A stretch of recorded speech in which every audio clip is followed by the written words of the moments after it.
মুসা নবী একদিন আল্লাহর কাছে কয়, আল্লাহ ফেরাউন এত জ্বালান জ্বালায়, তুমি কি ফেরাউনকে গজব দিয়া ধ্বংস করতে পারো না? আমার আল্লাহ কয়, মুসা আমি ফেরাউনকে 4টা কারণে গজব দেই না। কয় কারণে? ফেরাউনকে 4টা কারণে গজব দেই না। 1 নম্বর কারণ হলো রে মুসা, সারাদিন ফেরাউন বলে আমি খোদা, আর রাত যখন হয়ে যায় জঙ্গলে যায় করলাম আমি জানি তুমি খোদা, আমি খোদা না, কিন্তু আমারে মানুষ খোদা কইলে ভালো লাগে, খোদা কইলে ভালো লাগে। প্রভু তাই তুমি বিরক্ত হইয়া আমার উপর গজব দিও না।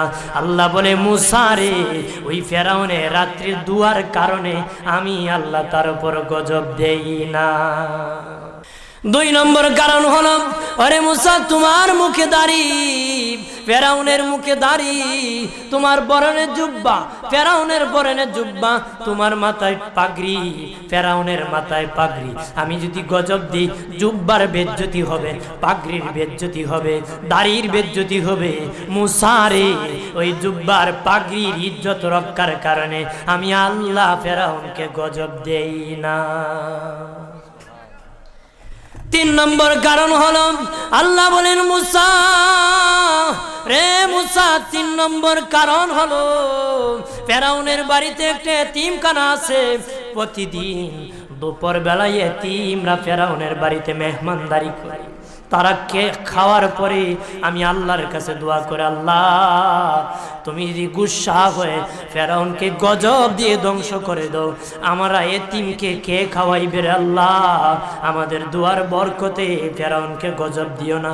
আল্লাহ বলে, মুসা রে এতিমের দোয়ার কারণে আমি আল্লাহ গজব দেই না। 4 নম্বর কারণ, আল্লাহ বলেন মুসা ফেরাউনের একটা মাছ বিদ্ধ, হাঁটতে পারে না, ফেরাউন নিজ হাতে নিয়ে গোসল করায়, নিজ হাতে মায়ের শরীরে তৈল লাগায় দেয়, নিজ হাতে ফেরাউন খাওয়ায় দেয়।